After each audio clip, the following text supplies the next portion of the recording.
Gracias por continuar con nosotros en Gilberto Brenis Live. Y este tema me encantó porque Héctor Solorio cuando me lo dijo fue, no todo lo que silba es asma. Y dije, ah, caray, pues debe de ser muy cierto. ¿Cómo estás, Héctor? Qué gusto verte. Igualmente, Vigil, gusto en saludarte también. Ahora, tengo entendido, pues sí, que normalmente las personas que padecen asma como que hacen una especie de silbidito, ¿no? Sí, en su pulmón, que a veces se logra oír a distancia sin necesidad de usar el estetoscopio. Pero hay ciertos padecimientos que también se pueden parecer al asma y tienen silbido. Y hay desde padecimientos sencillos o algunos más complicados, ¿sí? ¿Cómo cuáles? Bueno, las causas más frecuentes son cuerpos extraños en el tracto respiratorio, niños que se meten cosas en la nariz o en algunos casos hasta se las tragan, desde silbatos en Navidad o los pequeños popotes que se comían un pedazo y se atoraba en tracto respiratorio, puede ocasionar silbidos, ¿sí? Otro de los detalles son procesos obstructivos como cuerpos extraños como son las porciones de los legos que se ponen a nivel nasal o desde semillas de frijoles o cosas así. Lo interesante de esto es que tanto en niños como en adultos mayores tienen esos malos hábitos de colocarse cuerpos extraños a nivel nasal y eso puede ocasionar silbidos a nivel del tracto respiratorio. Otra de las causas son, en casos ya más graves, procesos neumónicos, o sea, por falta de ventilación, como condensaciones a nivel pulmonar, son neumonías que les logra dar a los pacientes este tipo de sintomatología, que también es silbido de pecho, ¿sí? Como cuestiones de broncoespasmo. Otros padecimientos también es la laringotraqueitis, que es una inflamación de la tráquea, pero que en algunos pacientes se hace un espasmo, es una contracción de la tráquea y también ocasiona silbido, ¿sí? Entonces, como médico tenemos que hacer los diagnósticos diferenciales para que en algún momento no tenga complicaciones. A veces tenemos que recurrir a algunos estudios como son radiografía de los senos paranasales, lateral de cuello con boca abierta o tele de tórax para ver en dónde se encuentra el proceso obstructivo o si hay antecedentes de este tipo de situaciones y que logren ocasionar la obstrucción en el tracto respiratorio y entonces por eso no todo lo que silba es asma. Ahora, me imagino que cuando esto sucede, sí es algo de emergencia, ¿no? Porque si bien se escucha ese silbido, pues es un cuerpo extraño a final de cuentas que está ahí acomodado donde no debe de estar. ¿Qué tan riesgoso puede llegar a ser? Sí, es de alto riesgo. El paciente debe ser llevado a urgencias y debe ser tratado en forma urgente el paciente. A veces los anestesiólogos, si logran encontrar en las placas o en los estudios que esté muy alto el cuerpo extraño, a veces el mismo anestesiólogo lo retira, pero en algunos otros casos tiene que venir el neumólogo con equipo de endoscopía para sacar este cuerpo extraño, ¿no? Y se logran encontrar una gran cantidad de cuerpos extraños que en algún momento silban con la respiración y esto es lo que en algún momento logra a veces confundirse con procesos de tipo alérgico como es el asma bronquial. Ahora, este silbido en el asma bronquial es permanente, no es algo que prevalece a pesar del tratamiento y de todo. No, solamente en el momento de crisis es cuando se oye el silbido del paciente. En el periodo, en Cuba le llaman periodo intercrisis, o sea, que entre crisis y crisis de asma el paciente puede estar bien, pero que en algunos casos, en ese periodo que está asintomático, obviamente su pulmón va a estar ventilado en forma adecuada. Solamente cuando tienen crisis es cuando se oye el silbido de pecho. Ahora, alguna persona podría pensar por este silbido sin saber que ahí anda uno comiéndose o metiéndose cosas que no debería. Al escuchar el silbido, pensaría uno que es asma, no cuando en realidad hay que hacer otro tipo de diagnóstico y otro tipo de tratamiento. Sí, es lo que médicamente se llama diagnóstico diferencial y eso en algún momento no, será en relación a lo que nosotros actuaremos, vemos el antecedente o que en algún momento ya exista o dé manifestaciones el paciente de que sí se tragó algo y eso es lo que le está provocando ese tipo de sintomatología, ¿no? Ahora, en tu experiencia o en lo que has leído, ¿qué ha sido lo más extraño que se ha encontrado o que has sabido que se ha encontrado en estos casos? En Navidad, a veces los pacientes broncoaspiran los silbatos de metal, esos se logran presentar. Otros son los Legos, otros son de la famosa, la marca de huevos que traía dulces, o más bien juguetes adentro. Ese tipo Ajá. de tamaño pueden ocasionar en algún momento procesos obstructivos en el tracto respiratorio y ocasionar sibilancias, ¿no? Hay desde monedas, pedazos de plástico, algunos llaveros, muñequitos, de caricatura que entre comillas los niños los muerden y hasta que los destrozan y entre comillas los broncoaspiran, ¿no?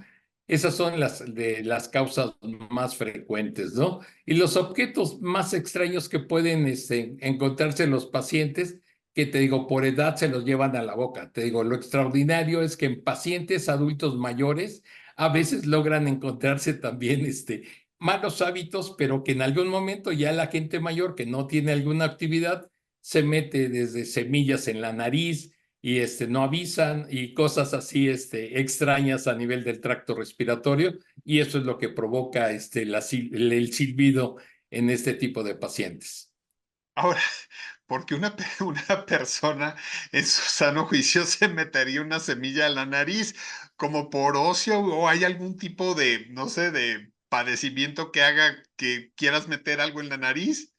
No, o sea, te digo, la gente mayor, como sabrás, siempre se dice que a la gente o los abuelitos actúan como niños, ¿sí?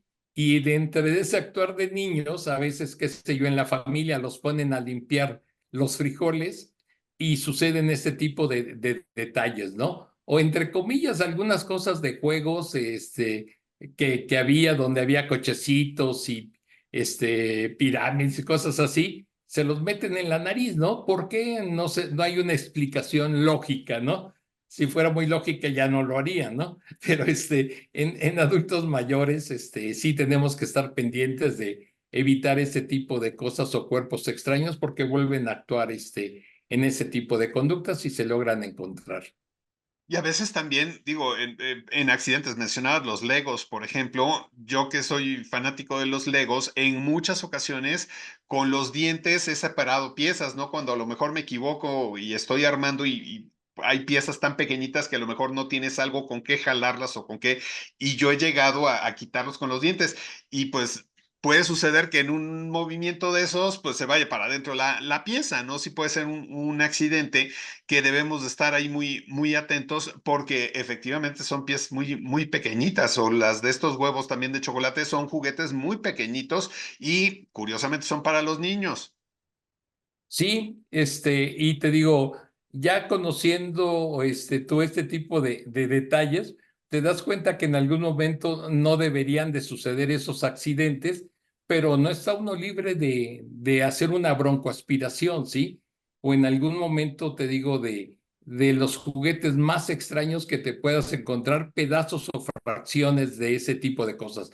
¿Por qué se los meten los niños a la boca? Tampoco hay una explicación lógica por parte de tipo de medicina, pero en algún momento es el conocimiento y a veces en la respiración o al querer hablar es cuando se presenta la broncoaspiración, ¿no?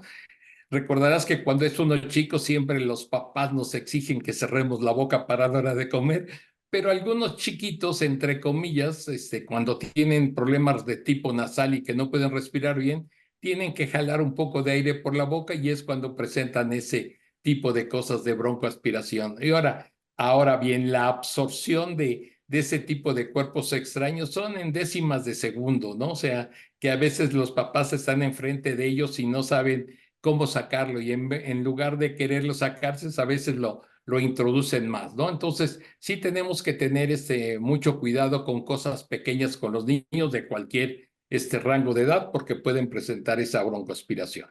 Aquí, ¿qué es lo ideal? ¿Cómo proceder ante esta situación?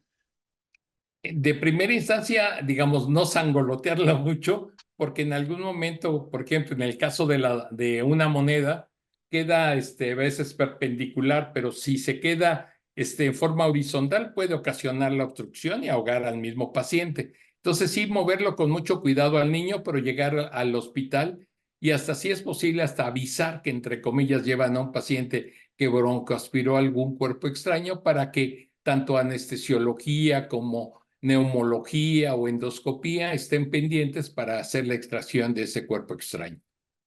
Fíjate que aquí tu servidor de niño me tragué, no me preguntes cómo, un quinto de esas monedas, ¿te acuerdas? De Ajá, 5 centavos me tragué una y pues afortunadamente siguió su paso y mi mamá la conservó. Ahí está, por ahí está el quinto, porque obviamente tenía que estar viendo que saliera, ¿no? claro, claro. De alguna forma. Pero, pues sí, efectivamente, lo que dices puede ser ahí un tapón que incluso si tú vas moviendo mucho a la persona o tratas de sacarlo de otra manera, en lugar de ayudar, perjudicas. Sí, de las monedas son de las cosas más delicadas. Te digo, las placas de rayos X, gracias a Dios, es un instrumento que nos ayuda para saber si tiene mucho más riesgo o no, ¿no? Porque desde acostar el paciente, hacer la hiperextensión del cuello para meter la cánula y que esté respirando, son factores que ponen en riesgo este tipo de cosas, ¿no? Y te digo, a veces los anestesiólogos, personas muy hábiles, logran ellos mismos sacarla, pero cuando en algún momento está un poco más abajo, sí se requiere de equipo endoscópico para poder hacer la extracción sin riesgos para el paciente y obviamente obtener buenos resultados, ¿no? Y te digo, por ejemplo, en nuestro medio también las pepitas son muy frecuentes y el problema de las pepitas es que ya van abiertas y entonces eso es lo que ocasiona a veces el silbido y ocasiona más obstrucción.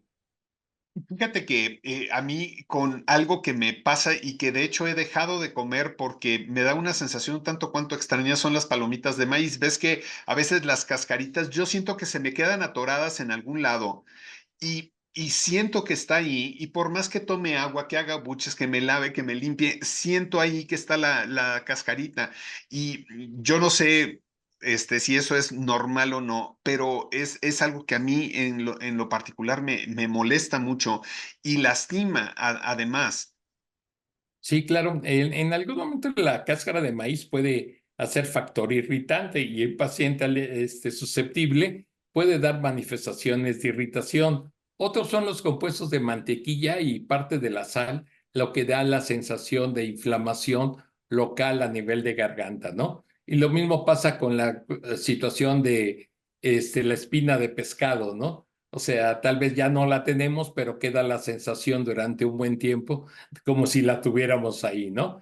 Hay ocasiones en que sí, se queda clavada la espina de pescado y entonces sí tienen que entrar a extraerla, pero la mayor parte a veces sigue su camino y, entre comillas, sigue siendo peligroso, pero se va vigilando, ¿no? Para que en Claro. algún momento se esté pendiente de cuando es eliminada, ¿no? Muy bien, oye, pues muchas gracias por la información, mi querido Héctor. Si tenemos alguna duda, pregunta, ¿dónde podemos encontrarte? Ok, en el 22 22 17 68 23 y muchas gracias por la invitación, Gil. Te lo agradezco Con todo mucho. gusto. Muchas gracias, un gusto verte. Y a todos Igualmente. ustedes, gracias por habernos visto, gracias por habernos acompañado. Y aquí tenemos una cita mañana muy puntual, es 3:30 de la tarde.